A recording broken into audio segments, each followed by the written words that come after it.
So it's on. Yes, sir. We can start now.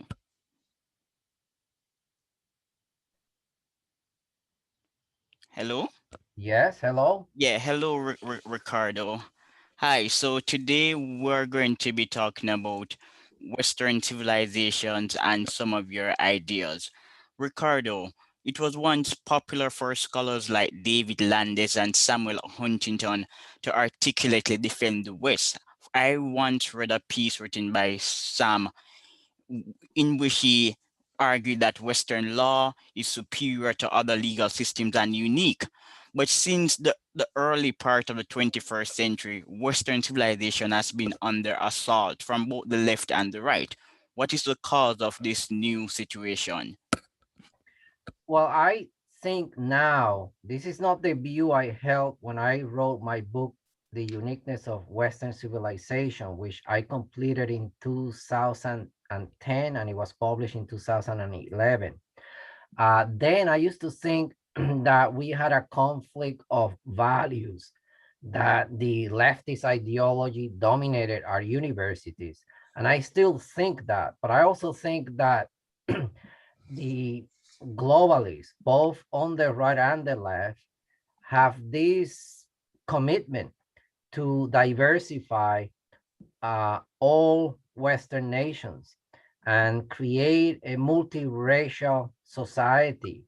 And I think this is also driving them to argue that we cannot have the West as a European, strictly Western civilization. It has to become a world civilization, the universal civilization with multiculturalism as a key foundation. So I started noticing this years ago that they were trying to argue that the West had been created by multiple cultures. And there is no question that the West was very connected to many other cultures. And this is one of the reasons why it managed to be so creative, because it absorbed many currents from elsewhere. But at the same time, we have to be truthful and realize that when we talk about the Enlightenment or the Renaissance or the rise of modern science, we're talking about developments that happen in the West, not elsewhere.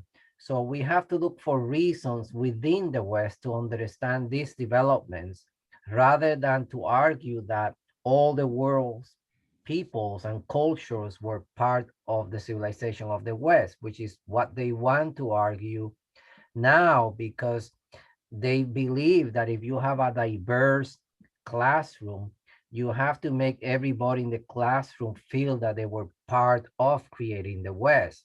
So if many Mexicans come to the United States, they want to argue that Mexicans were also instrumental in creating the legal system in the United States, in promoting Newtonian science. So it is getting absurd. And I think that that is a big reason this program to diversify Western nations today is making them want to revise the history of the past so that it fits with this program. But Ricardo, the Greeks were exposed to foreign civilizations and they never denied this reality. Western civilization is easily rejuvenated by foreign cultures. The Greeks learned from the Egyptians and they're proud of that fact. Westerners on average are also less ethnocentric. So my argument is quite simple. If the West is a defender of liberty, human rights, and free people, and less ethnocentric, why do Westerners dislike themselves so much, especially elites? Because when compared to other cultures, Western culture is less ethnocentric. So, for example, China is the Chinese civilization. The Japanese are uninterested in immigration, and we wouldn't go to China and say to them, don't teach Confucius. Yet there's a movement to decolonize education in the West. It seems to me that Westerners are oblivious to the fact that they're more tolerant when compared to other cultures. Right. It is a paradox that the civilization which happens to be the least ethnocentric um, blames itself for being the most ethnocentric. And as you were saying, you can go way back to the ancient Greeks to realize that Westerners have always acknowledged the influence of other cultures. The Greeks held particularly Egyptian civilization in high esteem. They knew that its history went back thousands of years before the Greeks had managed to create their own civilized way of existence. So it is, as I said, a paradox that Westerners have this kind of guilt about their own culture and somehow blame themselves for all the troubles that are happening elsewhere in the world and believe that if only we eliminate our ethnocentrism and our racist attitudes, then we will become a better civilization. Whereas other cultures don't think like that at all. They realize that the West is self-destructing and has no sense of pride and dignity. So they're exploiting that. And it's gonna really damage, and it's already damaging in many ways the nature of Western civilization, that it is going along this path. So it is one of those things that I did argue a lot about in my book as to why it is that the one civilization that created the most open society, the concept of equal legal rights and individual rights that in many ways was open to immigrants from other cultures, has now really turned on against itself in a very devastating way. Because Ricardo, the West globalized human rights. So, for example, the Dahomey civilization in Africa had no concept of individual freedom. And Orlando Patterson in his book, Freedom in the Making of Western Civilization, argues that freedom is a uniquely Western concept. So, Westerners abolished slavery, particularly the British. The British abolished slavery and later imposed pressure on countries in the Middle East and Latin America to follow suit. Yet, Westerners are forced to reconcile with their history of slavery, though slavery is still practiced in some African countries. Westerners abolished slavery. They started the human rights campaign to shame countries engaged in slave practices. Even today, this is still occurring. But for some strange reason, as we both mentioned earlier, Westerners cannot appreciate their uniqueness. Yes, they can. And on the issue of slavery, this is a very important subject because, as you know, in the United States, many leaders of the Black community and including academics are continuously raising the fact that the United States had proportion of its population as slaves and that they imported thousands and thousands of slaves from Africa. So they keep bringing this up and holding them accountable to this day. And now some people are talking about reparations. But what they don't say is that the West was responsible for the abolition of slavery across the world. Now, when the Europeans arrived in Africa, they had no slavery in their own lands. So you can go back to Roman times and there was slavery. Then Christianity came along and it prohibited the idea of enslaving other human beings. And in medieval Europe, there was no slavery. You had serfdom, and then from serfdom, eventually you had free peasants. So these Europeans who arrived in Africa, they were not people that were enslaving each other, but they encountered a culture of slavery in Africa, that Africans were enslaving each other, different tribal groups, and they did exploit that situation for their own advantage. And as I said, they brought thousands and thousands of slaves across the Atlantic. But eventually, there was a very strong, powerful anti-slavery movement in the United States, led by Christians. These people play a big role in persuading Americans generally that it was immoral, this slave trade, and that it was also immoral to have slaves in the United States. But this history is not taught.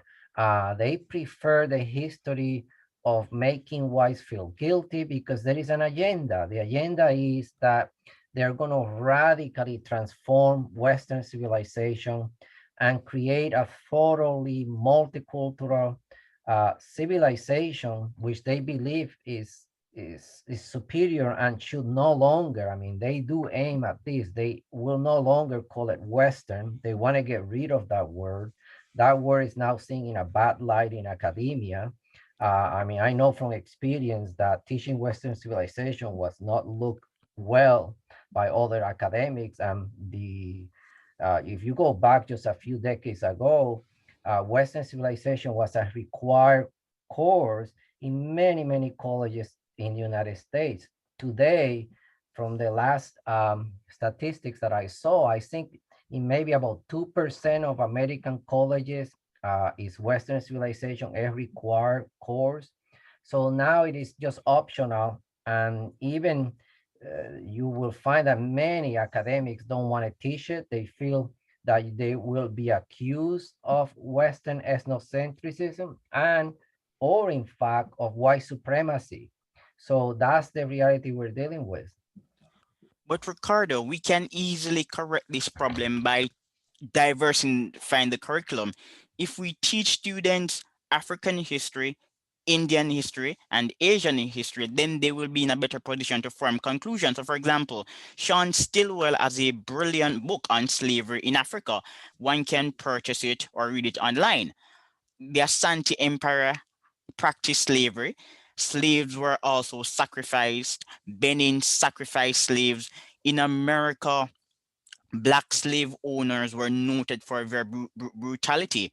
Calvin Wilson, Carter G. Woodson, Philip Schwartz, various scholars have written on black slavery in the United States. So if we're truly interested in diversity, then we can decolonize the curriculum, but students must be given the opportunity to choose and form a judgment. And I do believe that if our students are exposed to the truth, then they will develop a greater appreciation for Western civilization. But the problem is this: the curriculum is shallow and nonsensical. Instead of introducing lectures on foreign cultures, the West is attacked because academics are smart. They recognize that if we force students to compare Western civilization to non-Western civilizations, they're going to choose the West. Yes, I mean, as you know, Western peoples actually were the ones who began to develop studies of other cultures, archaeology, the archaeology that brought out ancient Egypt to the public, that excavated the past monuments and writing systems and all of that. The many books that were published about Mesopotamia, about Egypt. Egyptology, that's a European creation, a Western creation. Right. So they have done this across the world through anthropology, archaeology, paleontology, you name it. In one discipline after another, they have tried to understand other cultures, to write their history, to be fair-minded. But and for a few decades in universities, there were many good fields of studies, and they still are to some degree. And then they would also learn about the West. And so when they were teaching the West, they were not excluding other civilizations and cultures. To the contrary, they were including them. But I would say, starting in the 1980s into the 1990s, this accelerated. There were there were many academics coming from the left who then started looking at the West as something negative. I think in part of the reason is that some of them kind of realized that the West had developed modern science, technology, and uh, liberal legal systems and so on, and that they sense this was a good thing, and it was not good for that reason, because other peoples and other cultures would be left out. And as I was saying before, they wanted to create what they call a more inclusive history of the world, in which all cultures were deemed to be equal. At the same time, there are many radical Marxists who believe that the key difference about the West is that it was more aggressive in a military way against other cultures, and that it exploited them and extracted their resources. So they begin to pound on this idea that this is what makes the West unique. And to this day, if you ask many people, students who have just a bit of knowledge about the West, and you ask them why do you think the West industrialized first and became powerful in the late 19th and 20th century? They will say, oh, because it exploited other cultures, enslaved Africans. That's the image they have. They don't know anything about the Renaissance, about the Enlightenment. They can barely mention a great thinker, and if they do, they never read that thinker, because that is no longer taught. Very rarely. You have to really look for it to get that kind of knowledge. So I think it is an inversion of reality, what is happening now, that the very civilization that achieved the most is the most denigrated civilization right inside the West, which is amazing. So China today is exploiting this. They sense the West is very weak, that the elites are not for their own people, whereas they are. They're very proud of their heritage. This is what they teach in their schools, they're going to exploit that. And the West is just going to shrink. I mean, you look at Biden, the situation with him. So I see the West going a very, very dark age, a very bad period that's going to last for a while. I don't see us turning this around anytime soon. They are in the, they're in the driver's seat, the people who are anti-Western right now. Ricardo, I agree with you 100%. There will be a new dark age because if we're unable to analyze data or reason, it becomes very difficult to produce quality information, and innovation will also die. So I do agree with you that we're living in a new dark age because there's also an attack on reason. We can no longer assess the pros and cons of an argument. It is either we agree with the prevailing orthodoxy or we're idiots. But you stated an important point about Westerners and warfare. Again, this is strange to many people, but Africans were formidable warriors. The Asante Empire gave the British a real fight. The Zulu Empire was also a very strong power in Africa. And it should be stated that when Africans fought, they wanted to kill their enemies. Prisoners of wars were treated poorly, and Lawrence Keeley makes this point in his book, War Before Civilization. So again, in the realm of human rights, Westerners do have an edge. But I want to ask an important question. What is the root of our Faustian spirit in the West? The Greeks were very innovative, intellectual. Medieval culture was quite dynamic.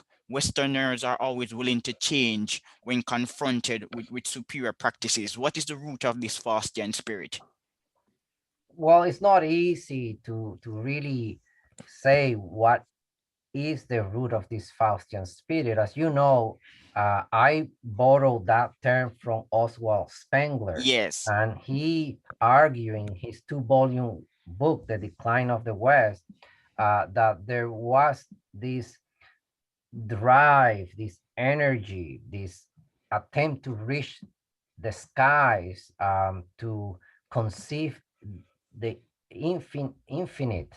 Um, and so he uses all these metaphors and images to convey to you what the Faustian spirit is about. I wrote in an article, which I did soon after The Uniqueness of Western Civilization, that in my view, the explorers of Western civilization, the men who explore um, Antarctica. They went right to the middle of Antarctica, the northern pole, many rivers around the world, climbed the highest mountains, mapped the entire earth, and these kinds of things that you see there, a Faustian spirit, because a Faustian spirit is achieving the highest simply because you wish to do so and to be remembered.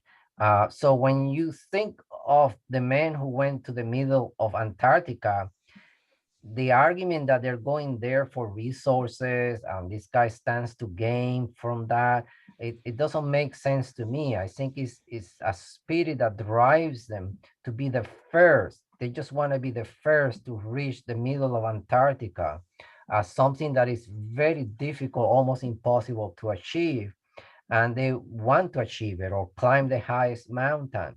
uh, so you may be able to detect that Faustian spirit by looking at the writings and the history of the major explorers, what motivated them and drove them to do these things.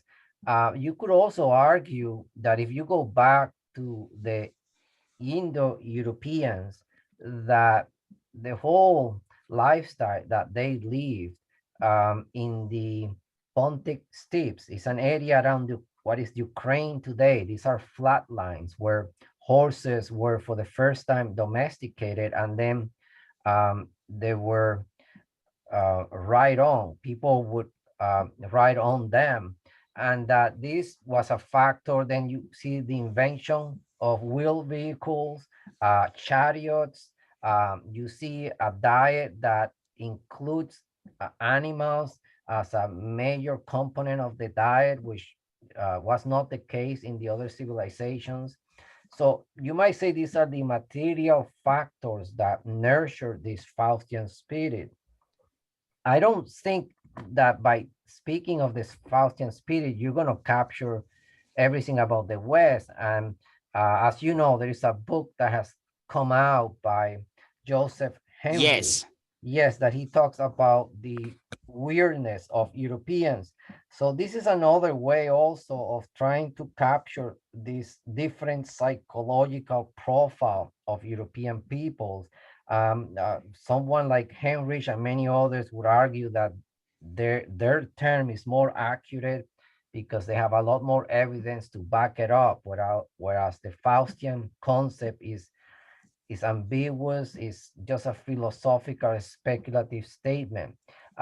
Either way, I mean, I think both terms capture certain different aspects. The Faustian spirit captures more that energy, that drive for the highest, whereas the idea of weirdness captures the modern mentality of Europeans behind the scientific revolution and the industrial revolution. And it has to do a lot with their individualism and lack of kinship, collective Yeah. ties. Yes. Yeah, that's the argument postulated by Joseph in his book that the medieval church outlawed cousin marriages, and as a result, if you're forced to interact with people outside of your family, you develop social capital, and you're also encouraged to trust strangers. But the Faustian spirit of the West is best expressed by our intellectuals. I have read several white men who specialize in African history. You're more likely to identify a white man studying African history or Chinese history than the reverse. So Westerners are extremely inquisitive, and I'm fascinated. I'm utterly fascinated because on one side, it is said that Westerners are ethnocentric and they're uninterested in non-white peoples. However, the academics who specialize in foreign cultures tend to be Westerners. Yes, I mean, I also wrote about that the Faustian spirit includes this drive to know, to get to know the unknown.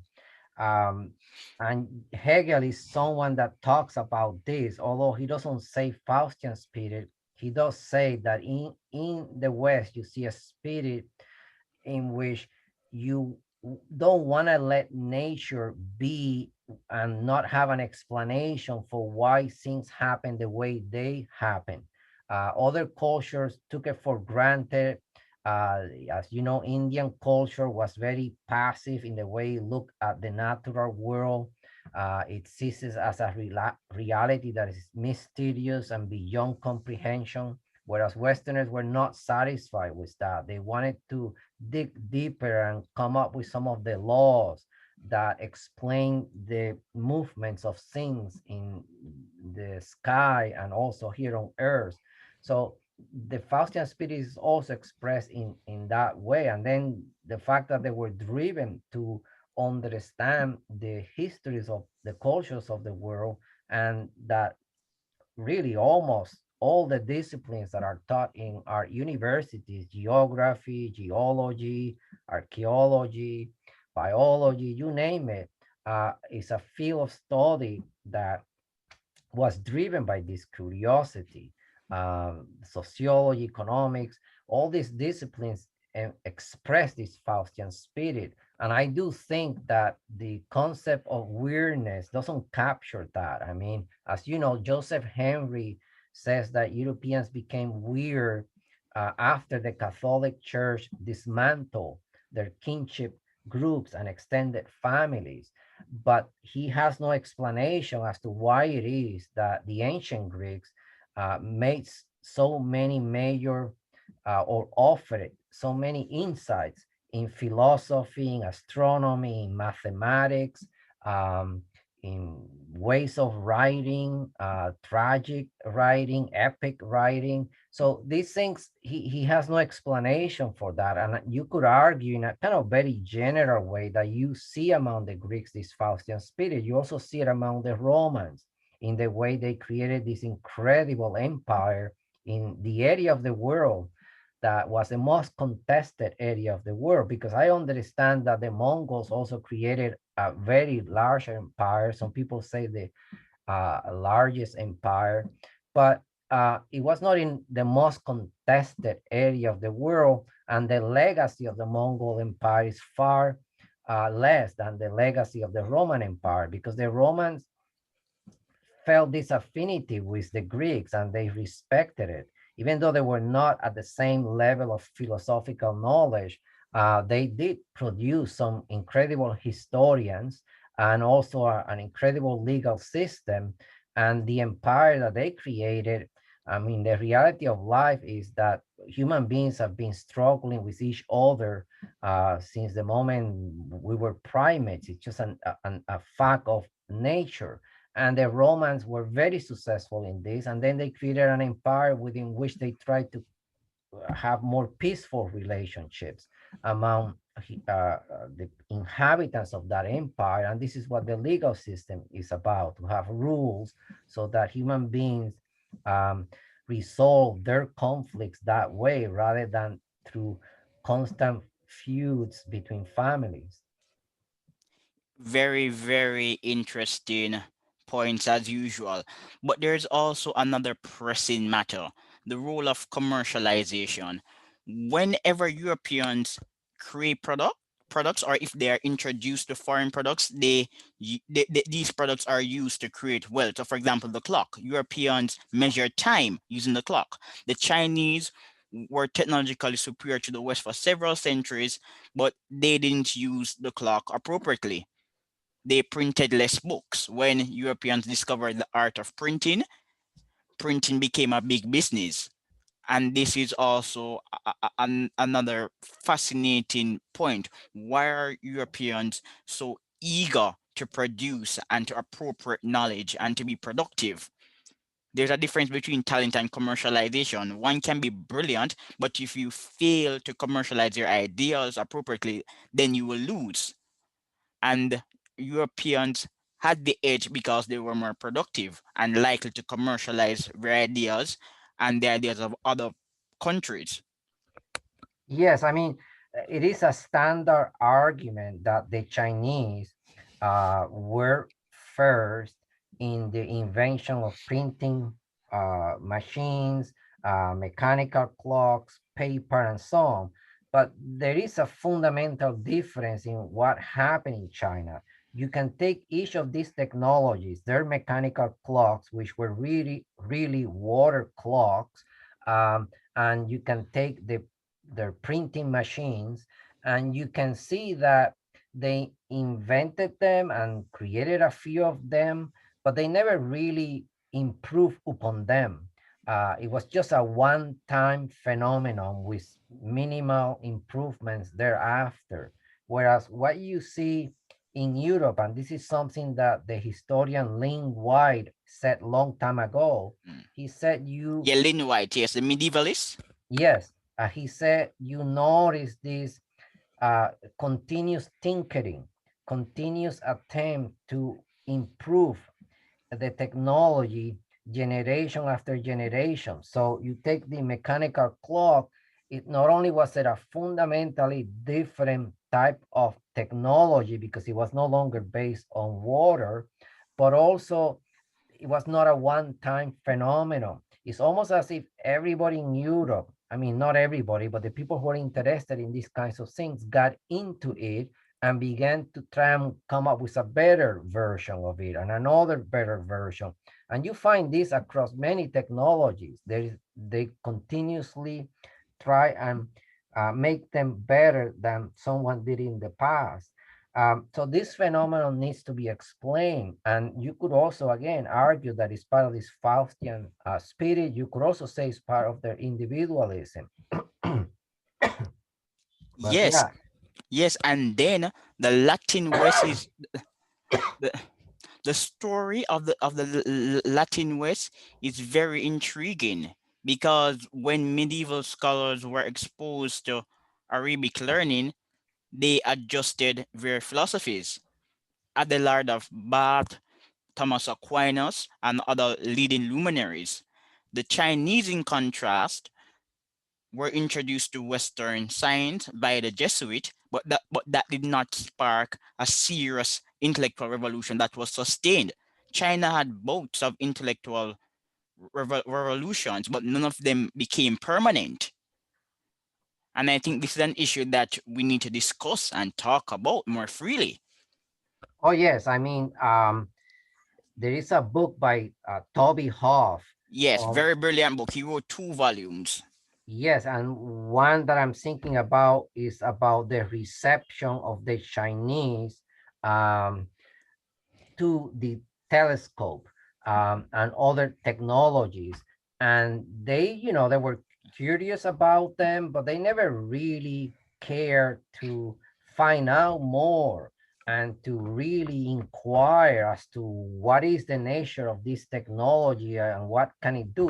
They took it as toys. Even when um, Sheng Ho did his famous navigation around the Indian Ocean, and he went quite far down south to the African coast, maybe as far as Madagascar.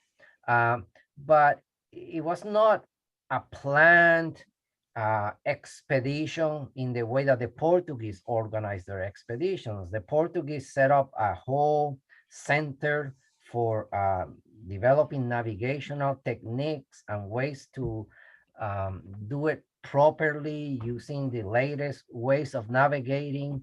And then they would slowly and gradually go down the African coast and map and calculate and tabulate everything that they were doing for many decades.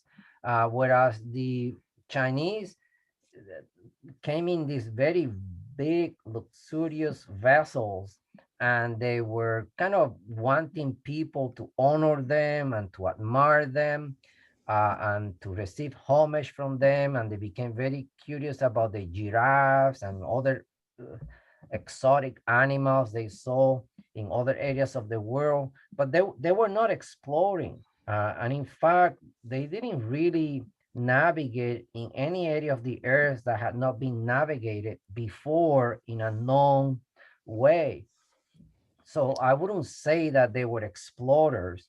Whereas when you see the European discovery of the Americas. Even if you argue that Columbus didn't know where he was going and that to his death he thought he had arrived in China, that's just Columbus. The fact is that you see one explorer after another following in his footsteps, both into the Atlantic, and then as I was mentioning, the Portuguese rounding the tip of Southern Africa and then moving into the Indian Ocean. The Portuguese did this by the end of the 1400s, and then for the next 50 years or so, they were the supreme power in the Indian Ocean all the way to uh, the east, where China is. But the Portuguese were soon followed by the Dutch and the English and many other countries. And so the same thing goes for Columbus. He was the first, but then he soon followed by people who moved into what is Canada today, like Cabot and Champlain. And then you have other explorers from other nations of the world. So it is a phenomenon again, as we were saying before, that you see, as I was saying in the case of mechanical clocks, you have to understand that this is not a one-time phenomenon, but what really stands out are the continuous improvements, the innovations upon the invention. And the same thing with these explorations. And then they started mapping the whole world, and you see a real cartographic revolution culminating in the Mercator map by the mid 1500s. And this goes on after that. That's why in the case of the Industrial Revolution, um, some people prefer to say there was the first industrial revolution that started around the 1750s, and then you have another second industrial revolution starting in the 1850s, and thereafter we have this continuous improvement. So we have the revolution hasn't stopped. And so you can really contrast this to what you were saying about the Jesuits. The Jesuits went to China with the intention of spreading Christianity, but also they brought their technologies, gunpowder and telescopes, and the Chinese just didn't build upon it. Yeah, the Westerners went on voyages to explore and create new markets. The Chinese over were interested in projecting superpower status. I think this is quite clear. And another interesting feature of Western civilization, the idea of progress. The idea of progress is very central in the Western intellectual tradition. So, for example, the Chinese relied on new knowledge to justify old traditions, but Westerners are objective. A Westerner in 1700 will argue that people who resided in 1525 were backward. Why is the idea of progress so central to understanding the Western mind, and to what extent is it linked to Christianity and the Christian concept of linear time? Yes, the idea of progress is uniquely Western, and my view is that you cannot have an idea of progress. In fact, I don't think you can really have an idea of history itself unless your society is changing, is progressing and developing. Because if your society is repeating itself, or going through cycles of up and down, and then when you get back up it's just a repetition of a past golden age, then you're not going to have an idea of history and progress. So the idea of progress is uniquely Western. Now there is a lot of controversy as to when this idea emerged. The most, you might say, there are two common competing arguments. One is that you trace it back to Christianity. The other one is that the idea of progress comes with the Enlightenment, sometime in the 1700s. This is the idea of the historian Bury, or Bury. Yes, Um, J.B. Bury, he has a brilliant book on Greece. Yes, and he has the other book on the idea of progress, which is a classic. And so if you take his view, then you would argue that it starts with the Enlightenment. But there's some people who believe that the concept of progress, that there is some kind of linear uh, movement in history, that we're going somewhere, that there is a meaning and a purpose in history, is a Christian idea.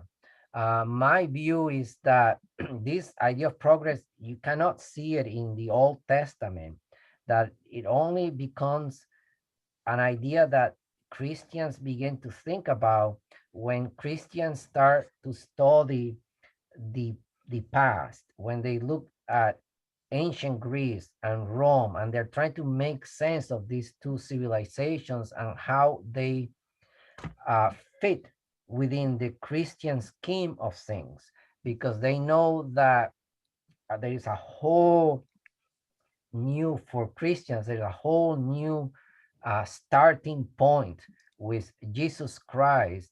And so but at the same time, they understood that a lot had been achieved in the past. They were educated in the Greek philosophy, and they knew about Roman administration and the universal empire they created.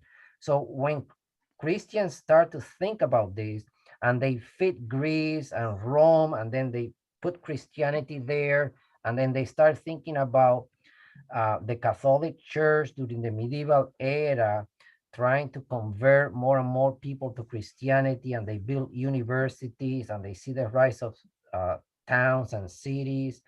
They kind of start thinking about progress, about there being some sort of improvement and a pattern in history. So this is the Christian idea. Other people think no, that it really came with the Enlightenment, because only then do you have for one, a more comprehensive understanding of history, if only because now you're talking about the 1700s and a lot of things have happened, and they could see the Renaissance and the discovery of the world and the scientific revolution. So they could see those things and try and fit them within a scheme. And so it's only in the 18th century that you see this notion of precise stages of history. You see this in the Scottish Enlightenment, um, and you see it in the French Enlightenment as well. Yes, I as usual amazing points, but in interesting argument. James Billington in his book Fire in the Eyes of Men informed us that secular thinkers were inspired by mystical cults. So there's this view that during the Enlightenment, these men and women were solely rational. That's not particularly true. They were also mystic, and to an extent even worse than some Christians. You mean the Enlightenment people were Yes, some of them were influenced by mystical cults and the Freemasons, etc. So it wasn't a movement that was solely built on reason. no, of course. I mean, this is even the case today when you talk about a population. In those days, during the 1700s, uh, you didn't have schools. Most people were illiterate and ignorant. And even the people that were educated, depending where you are, in the case of Germany, for a long time, you had people that were very mystical and spiritual. And then you had the Romantic movement, which was a reaction against the industrial mechanistic worldview. So this is again one of those things that demonstrates this creativity. I am not of the view that the West is rational and then the rest of the world is not rational. That's a very inaccurate conception. The rationality of the West is emphasized because it had very deep consequences with science and the industrial revolution. So when you apply this kind of rationality and you create a whole new society, then you can see its impact. But there have been many other currents and ways of thinking and feeling about the world. You see it in the Romantic movement, you see it later on in existentialism and other philosophical outlooks, in poetry, in painting. So there is this, texture that has to be taken into account, that speaks about the uniqueness of the West, including something that may seem simple to some people, but I don't think it is, the writing of novels. Um, this is a phenomenon that is also unique to the West. Yes, and biographies, etc. So, for example, Saint Augustine was born in North Africa, but his ideas are far more prolific in the West. So again, Westerners are often willing to learn. But Ricardo, the medieval ages, why are they important? The medieval ages, for one, is a very long period. So Yes. we're talking. Let's say that the Roman Empire is gone by 500 A.D., and so we use that rough date to start thinking about medieval Europe. So medieval Europe starts 600, 500 AD, and then it goes on all the way to the end of 1200 to the 1300s. That's a very long time. So that's something that has to be taken into account. Mm. The other thing is that there is no doubt that Christianity played a very, very important role Yes, the in, church built the legal system. yes, in the making of the West. I was talking before about how it is that Christians, there was a big debate as to how do we connect to the pagan past. And I think the consensus in the end was that a lot had been achieved. The books of the ancient Greeks must be translated, must be copied, and must be taught, including the Bible and religious writings. So they didn't exclude that tradition, they included it. And eventually, during medieval times, you see them inventing universities. It was a whole new phenomenon as a center of learning that has autonomy. They govern themselves. So what they teach is something that is decided by the people that have the knowledge and work in these universities. It's not mandated by some religious authority or the king, but they themselves decide what is the curriculum. And they have a curriculum that draws a lot from the past. They emphasize things that the Greeks and the Romans had also spoken about. Oh, but the Greeks and Romans didn't have formal universities as autonomous institutions. But in the case of medieval Christians, they develop an incredible curriculum where they teach grammar, music, astronomy, theology, logic, and this has to be taken into account as a major contribution. Another thing is that these barbarians, the Germanic barbarians, I do believe that the Roman Empire had exhausted itself. It was a corrupt, decadent culture by the third century AD, and that the Germanic peoples came in as a useful, energetic, yes, barbarian people, but they added new blood and new energies. They themselves had this Faustian energy and spirit, but they were barbarian. They were very violent. They were not civilized. They would not by themselves with their cultures develop educational systems and legal systems. Christianity gave them that. And Christianity also calmed them down. It imposed monogamy on them. The Greeks and Romans had monogamy, but the Catholic Church really imposed it in a more strict way with all kinds of legislative measures. And because they had churches everywhere and they were able to sort of spread this across the population and then also impose monogamy upon the ruling elites. And so the elimination of polygamy was a very stabilizing factor in the development of civilization in Europe. Because in my view, you can't have the ruling class practicing polygamy and have a stable society. If only because you don't know who's going to inherit it, who really is your child. Is it with the first wife, the second, or the third? And then these different wives with their families begin to bicker with each other and kill each other, and there's always chaos. So monogamy also is better for children and better for women too. There are many studies out there that demonstrate that polygamy has many negative consequences. So I think it has to be taken into account that Christianity play a big role as well because of this emphasis on monogamy and um, just educating people to control their instincts, to moderate their behaviors in reference to many things like drinking and partying and violence, just uh, Mm. trying to calm down the European population so that it can build a civilization. Yeah, Ricardo, the barbarians were willing to learn from Christian monks and bishops.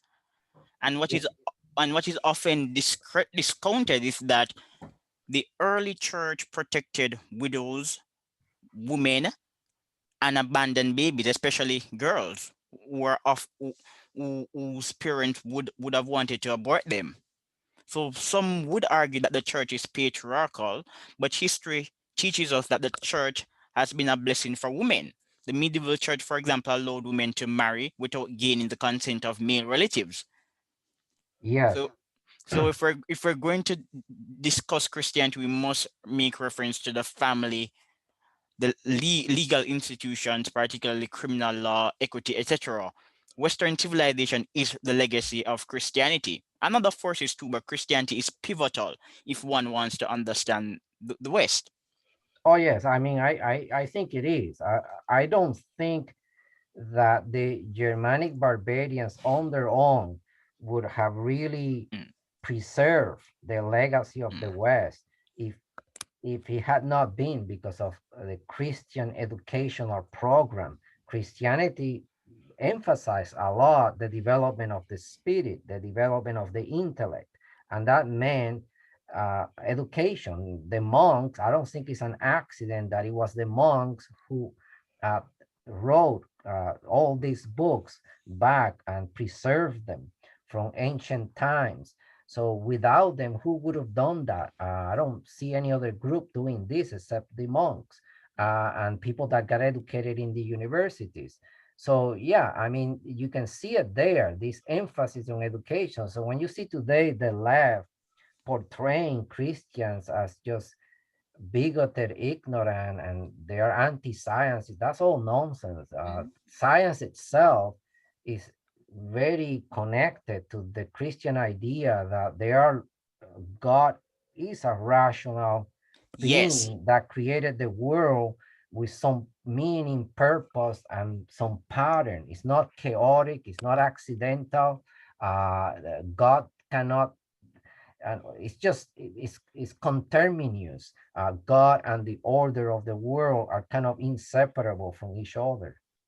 and Christianity also teaches us that the natural world does not possess an inherent essence, allowing it to act on its own accord. We must use reason to examine natural laws. Yes, Aquinas, that was a point he emphasized a lot, that uh, God gave us this capacity to reason. He could see it. I'm reasoning. And so, what for? And it's to understand the way in which the world has been created by God. It's just um, a vehicle for us to make sense of the world. And so, they didn't deny the importance of rationality. Obviously, there were things that were beyond rationality that faith is necessary for a Christian, such as how could Jesus Christ be the Son of God? If you think of it in purely rational terms, it's kind of difficult to understand that. But in that case, then you have faith, and that's why Aquinas emphasized faith. Yes, and there's a difference between Christianity and Islam. Islam produced brilliant intellectuals, but Christianity has a presumption of reason. So, for example, Saint Augustine said, when pagans are being flippant, ignore them. However, if their arguments appear to be serious, use reason to disprove such arguments, whereas in Islam, reason is respected by dissident intellectuals and those who are descendants of Persians. Islamic culture is not particularly compatible with reason and knowledge independent of a supreme being. So, for example, the concept of natural causality for years was never taken seriously in Islam. Yes, Whereas I mean, you may go ahead. yeah, Islam, the conception of God that they have is strictly of a transcendental being, a being that is outside this world and can do as it pleases with regards to this world. In the case of Christianity, God is immanent in the world, and for for Muslims, there is an incredible gap between God and human beings, and you can see in the way that um, they kneel to the ground and put their faces to the ground in a total state of submission, whereas Christians do kneel, but they also look up to God, almost as if we can be or have some kind of contact with God, because there is not an unbridgeable gap between us and them. I mean, this is a debate, and it's a complicated debate because some Christians do emphasize, Protestants, people like Martin Luther, emphasize the incredible gap that existed between humans and God. But there is a strong current within Christianity which emphasizes the immanence of God, and they point to Jesus Christ as a kind of bridge, so that God uh, is is relevant in the world and is partakes and participates in the world of human beings, and human beings can do likewise, and they do it through the church, and through that vehicle they try and rise up and connect to the heavens. So in that sense, there is a stronger link between God and human beings. And we were saying before about reason, that's a factor there, that the capacity that human beings have for reason allows them to think about some of the mysteries of the world and to make the world comprehensible to them. That doesn't mean that everything is comprehensible. They will never be able to understand fully why is there a God and a universe in the first place. But it is strong enough that you see among many Westerners rational explanations about why God exists. And you can say they're limited and you can find flaws in them, but that's not the point. The point is that you see these efforts of the mind of Europeans to try and comprehend rationally the existence of God. So, in my view, there has always been with Christianity a strong link with the world of humans and how humans can make sense of their own world by rising up at the same time that God comes down on earth by way of making himself in the flesh through Jesus Christ. Yes, yes. Quite dazzling point. So, Islam, like other religions, has value, but the truth is that the Islamic golden ages were influenced by Hindu, Greek, Persian, and Christian learning. The Christians were the early translators, and many of them were inspired by the Nestorian Academy. So, in the contemporary world, science is not thriving in Islam. So if Islam and science are really compatible, then a modern society, when people are more educated, then we should see science starting to flourish. But the reverse is true. However, we can now discuss contemporary events. Earlier in the interview, we were talking about the Western civilization and its wealth. And it's popular to teach students and young people and even adults that the West became wealthy due to colonialism. And that is not true. Paul Baroque, the economist, said that there's a strong relationship between slower rates of economic growth and colonial positions. But I would love to hear your argument on the colonialism and development thesis. Yes, there are many problems. When I was a student and undergrad, this is the view I was taught and I accepted. I believe that the West had extracted masses of resources from the Americas, their silver and gold, and then they put many people to work in plantations, and they brought uh, up to what was it, 10 million slaves, if I remember. Or over 11 million. The number will vary depending on the writer. Right. So they brought that many slaves into the New World. And so the argument was that this is what allowed the West to industrialize. And I accepted this view. And as I was saying before, most people to this day accept that view, but it's such a flawed view in so many ways. First, when you look at the amount of wealth that was extracted from the New World, in absolute numbers, it looks big. But when you consider the rest of the economy in the economies of Europe, whether it is the economy of France, of England, and later on other nations, you realize that most of their development is happening within those nations. Most of their populations are within their own nations working.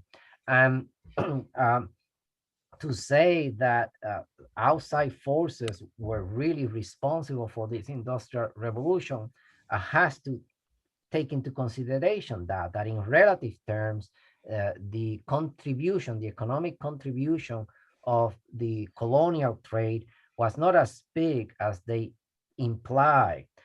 Even when you look at trade, most of the trade that Europe had was within Europe, among themselves. It was not the colonial trade. Now, this is not to say that the colonial trade, the importing of sugar, tobacco, and many other products, that they didn't play a role. Of course, they play a role. But even when we say that they play a role, well, you have to take into consideration the shipping industry in Europe. They developed the chips. They were the ones who went to the Americas. And then you have to look at many other internal things within Britain, like the legal system, protection of property rights, who is actually doing the investing, where the um, plantation owners, the ones who fuel the new technologies that drove the industrial revolution. No, that there is no connection. Then you look at the fact that Spain extracted most of the silver and the gold, but Spain didn't industrialize. They squandered their wealth. Well, I shouldn't say squander actually, because they did build many beautiful churches. When I was in Spain, I did go to those churches, and you can see the so-called golden age of Spain, at least, produced these churches that you can visit now. But you know the point, what I mean, and that is that they didn't take that money to finance new technologies and the industrial revolution. Yeah. And then on the other side of it, so you have Spain with all this colonial wealth, it doesn't industrialize. Then on the other side, you have countries like Switzerland, the Norwegian or the Scandinavian countries, Germany. Germany had what, one colony, two? They barely took anything from those places and became the major industrial power by the 1850s, 60s in Europe. So again, that was not driven by the colonial Yeah. trade.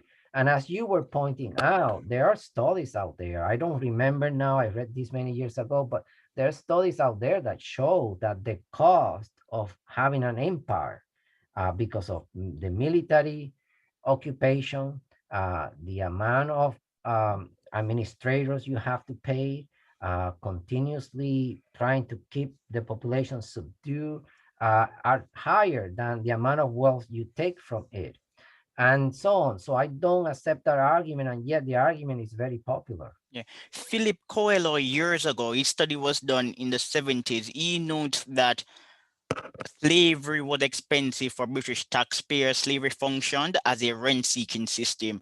And the study was done, a 21st century study, arguing that over several centuries, innovation and population growth explain development in England, not slavery.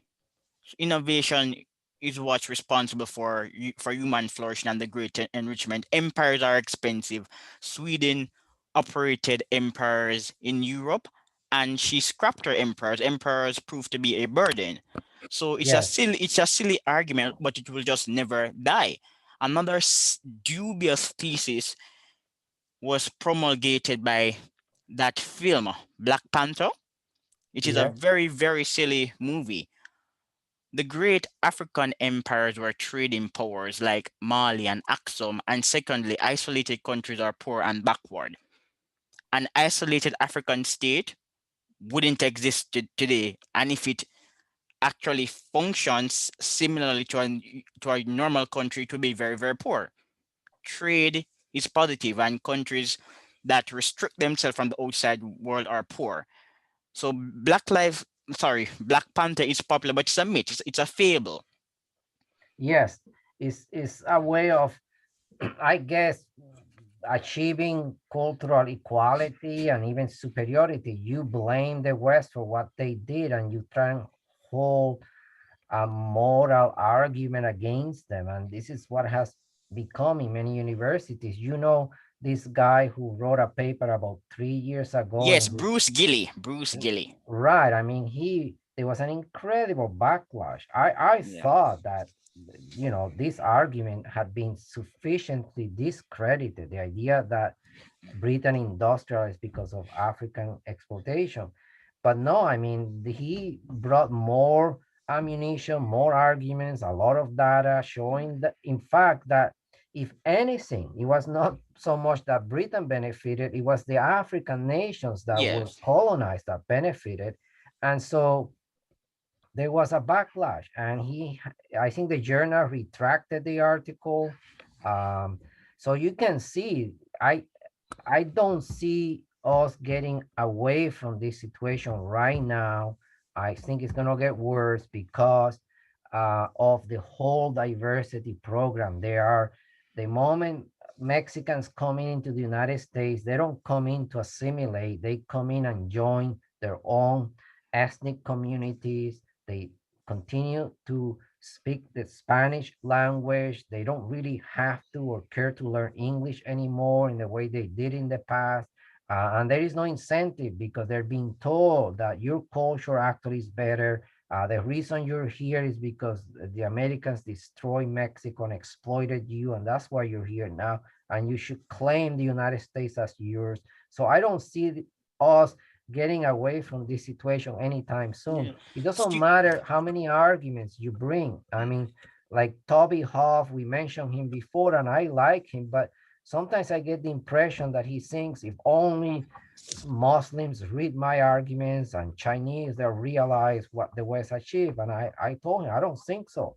I think they're incentivized to yes. look down upon the West. Students in the States today are being taught to respect the Aztecs and dislike the Western intellectual tradition. I'm not against immigration. Immigration can provide economic benefits, is correlated with innovation and economic growth, but immigrants must assimilate. And if elites discourage immigrants from assimilating, then we're going to have a serious problem because to survive, a country needs a program of life. That's common knowledge. So I see Western civilization imploding because a society without a soul will die, and presently we don't have a soul. Yes, I mean, it could be that this is an inevitable pattern that all civilizations phase, which is their decline. However, my view, I don't accept the idea of permanent decline. I think that has been wrongly articulated. When you look at Rome by itself in isolation, yes, you can say the rise and fall of Roman civilization. But if you think of Rome as part of the West, then that was a cyclical decline. The medieval era came after, and then you see a rise again. So then you have the waning, the so-called waning of the Middle Ages in the 1300s. You see the economy collapsing in Europe, and then the Renaissance starts. So I don't see decline as something that has to be viewed as permanent. Otherwise, you would not be able to explain the incredible rise of China recently. China has gone through many declines. That's why they have the theory of dynastic cycles. Yes. But now it has come back and it is about to become the foremost power in the world. So I don't see that we have to think of the West as declining and then that's it. Somebody else rises. We can see it as a momentary phenomenon that may last, yes, some time, but the West can come back again. But certainly it is not going to come back with the same ideology. And this is attributed to cowardice. Too many people on the right are afraid to debate, and I've said it before. Going on Twitter and mocking social justice warriors is not a debate. That's that's just pandering. We're afraid to defend Western civilization or even admit that the Western world is predominantly white. It's a white civilization. Though Yes, I, though this does not suggest that we should reject assimilation or foreign cultures, but it's predominantly white. oh yes, I mean, the academic world right now is not debating anymore at all the most fundamental questions of our time. They're afraid of debate. And so that's another thing that you would think that this is a place where you have open exchange of ideas, but it's the opposite. It's the place where you have the least exchange of ideas. I realized this even when I was in the lab. This is one of the reasons that pushed me out of the lab is that I didn't find the conversations many academics were having to be interesting. When I went to the conferences to present papers, most of the panels were about really gender issues, feminism. I mean, feminism is so powerful. Like, not a single male will dare to question a feminist in university. They never, they do whatever they want. They keep acting like victims. And the men, they all sit really afraid and quietly whenever you go to a faculty meeting, and the women always have something up their sleeves that needs to be changed, and we need more courses on gender, and we women are being discriminated, and we need to hire more of them. No one ever dares to say a word about it. I don't, you know, I don't have too much optimism about what's happening in our university as far as having debates like the conversation we are having now. That these conversations don't happen even among good specialists that know certain aspects of the West, that have done deep research into the Renaissance or the Protestant Reformation. They are very afraid themselves. They stay in their corner. They don't say a word. So the overall intellectual landscape of our university, you just go to the homepage of universities and you read as to who's coming, what's going on in university. Is right now, it's just Black Lives Matter, obsession with diversity, feminism, transsexuals. Every university declares that that's the most important mission right now. So no, there's no debates there really. Yeah. Shut down STEM. We need more blacks in STEM. We need more blacks in economics. But the paucity of blacks in many areas is due to the achievement gap, as you know. Black Yeah. males are less likely to graduate in the US when compared to other groups. They are least likely to graduate. Therefore, if black males are not doing as well as their peers, a black man who's 25 or 30 will not earn as much as a white man. And interestingly, a study was done years ago in the 90s saying that when you account for education and experience, the earnings gap will recede as expected. And even black writers, Roland Fryer, for example, had attributed this gap to skills. But as we both know, we live in a feminine culture. Men take risk. Men are more individualistic. They're less likely to conform. They're competitive. These values drive society. We're now being led by female values. Yeah, So we conform. We're nice people and we're empathetic, but we don't reason as well as we ought to. Right. Universities are a matriarchy right now, and Yes. they don't want many women, the feminist women, they envy the men because the men do take more risks and tend to be the more original scholars. And so they're putting them down for that reason and trying to argue that they're too aggressive, they talk too much, they're too competitive, and that universities should not encourage this competitive spirit. So, as you know, there's talk now about getting rid of the grading system. Yes. uh, yes, they're going to get rid of it, and they're going to emphasize other ways of marking everybody more or less the same. Um, a lot of the talk, there's so many women now. You have no idea. There's so many women there. Like it's not just academics, the administration is full of them. You look into an office, they're just sitting there all day, and they are. It's all about empathy and munching food and walking on the halls and not doing much, very slow. There is no the spirit of energy of investigation. You just don't see it anymore. It's almost like you're in a social work kindergarten environment. That's how you feel when you're there. It's just pandering and genuflecting to nefarious desires.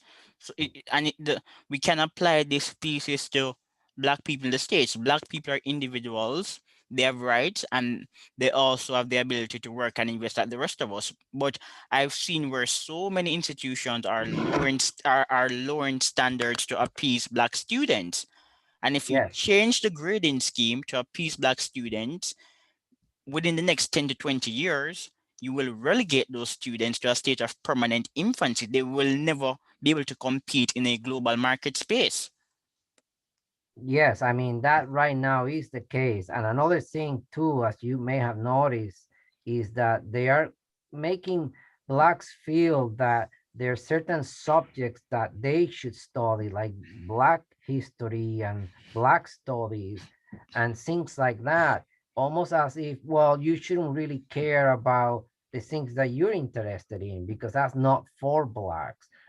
You are abandoning your own roots, and this is the same for Hispanics. Hispanics more and more feel that why should I care about these other subjects? They don't speak to me anymore. They're not about my racial identity. And universities, racial identity is every day. That's what people are talking about. Yes, and there's this incessant claim that the curriculum is too wide. But if you're a serious scholar, you're interested in the idea, not the person. And I've always objected to creating a system that's built on identity politics. So, for example, Panilla, that Princeton academic, he wrote an interesting book on religion, but he's also interested in saving the classics from whiteness. Black people don't need to talk about race all the time, and you can talk about race in the classical world without uprooting the foundations of Western civilization. Yes, this guy, Panela, I mean, it's just amazing that this argument is taken seriously. I saw a video in which he is presenting his argument to a group of people that are in the classics. And I just couldn't believe that they all sat there and they actually agree with him. And there was a female, I cannot remember her name, but she raised some questions challenging him. And I think she was pushed out, or there were efforts to push her out of the classic organization. And I mean, what he's saying is essentially that we cannot take seriously anymore the study of Plato, Socrates, of Aristotle, and the pre-Socratics and Hippocrates and so on, because they represent whiteness. So then what do you have left to study? Well, in his view, it should be about how they were mean to their slaves, how they benefited from them, and how they promoted supremacy. So that's what he wants to get out of the classic study. I find that absolutely insane because you can do the same for any culture. But he targets the classics and only the classics for this reason. I think in his case, it's a lot of personal animosity. He came from a poor background and maybe suffered certain psychological scars as he was growing up. And now he's taking it against the very society that actually, um, for whatever things he may have done to him when he was young. I don't know exactly what, but he was able to get a very good education and to be accepted into Princeton and get his ideas out. So it just doesn't make sense to me anymore because there is an element of being ungrateful, almost The the ingrate philosophy, Ricardo, the ingrate philosophy. Blacks who have done very well in America usually dislike American society and white people. The ingrate philosophy. yes, there's something like that that the more they achieve, the more they resent the very society that allowed them to achieve these things. Yeah, it's really weird and distressing. But as we both acknowledge this pattern will continue. So churches, politicians want Black Americans to get reparations. And as I didn't say this earlier, but without the slave trade, Africa would be richer, but not as rich as Europe, according to none. And Africa still would not have been as wealthy as Latin America. So Black Americans are better off because their ancestors were enslaved. Slavery is bad in all circumstances. So slavery is unfortunate, but a positive consequence of it is the greater living standard of Black people in the West. So, for example, Black people in America and Black people in the Caribbean. Yes, if you were to say that in a classroom, they would throw you right out of the classroom. Yeah, You so can- but I've made similar arguments in pieces, but I write for mostly dissident publication, not the mainstream. So, for example, I am a Jamaican, and there's an argument that colonialism retarded Jamaica's development. But let's be practical.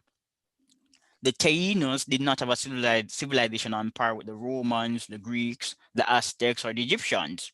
It was a society. There was a level of stratification, but it was not a very complex society.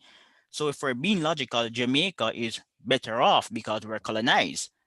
We yes, inherited fairly good institutions from the British, but we failed to appropriate British culture. Singapore had Lee Kuan Yew was serious about development in the 70s. Our prime minister was distracted and he made bad policies. The economy contracted by 25%. Lee Kuan Yew wanted to learn from Israel and Japan, the wealthy countries. He pandered to socialists. So idealism is a serious problem in developing countries. And when where people suffer, they blame the US and England, when on average British colonies are better off. But as we both concur, we can't reason with the left anymore. no, the same thing, in Puerto Rico, where I was born, when you get into universities and talk with people of that age, they also believe that they have been underdeveloped by the United States and they still suffer and are not able to achieve their full potential. But when I investigated this and I wrote a short article about it, um, the fact is that Americans did a lot good for Puerto Ricans. They gave them many good institutions. They brought a lot of capital and investment. They gave them citizenship. I mean, what more can you ask for? They got citizenship and they got many other things. So nevertheless, they're not grateful for this, but they, on the opposite, they blame them for all their flaws. And I think it's an excuse that politicians use. As you know, this is true across the Americas, that politicians continuously blame the outsider colonialism to this day.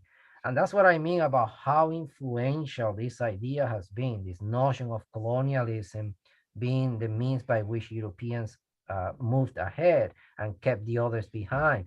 They use these politicians to blame others for their failures, the incredible corruption that you have in many African nations. In Mexico, it's a totally corrupt society. Um, so it is very useful for them and it's not accurate. And as long as you keep doing that, you're not ever going to mature and become a grown up and start looking at what you can do to improve your society. You have to be to be rational, Ricardo. So, for example, Jamaica is the home place of reggae, and people complain Jamaicans created reggae, but other countries have a better product. Well, obviously they have a better product because they possess business and intellectual capital. You cannot sit in in a chair and expect manna to fall into your lap. You have to work. Yes, You have to work. So as we both established earlier, inventions are irrelevant. You must commercialize the product.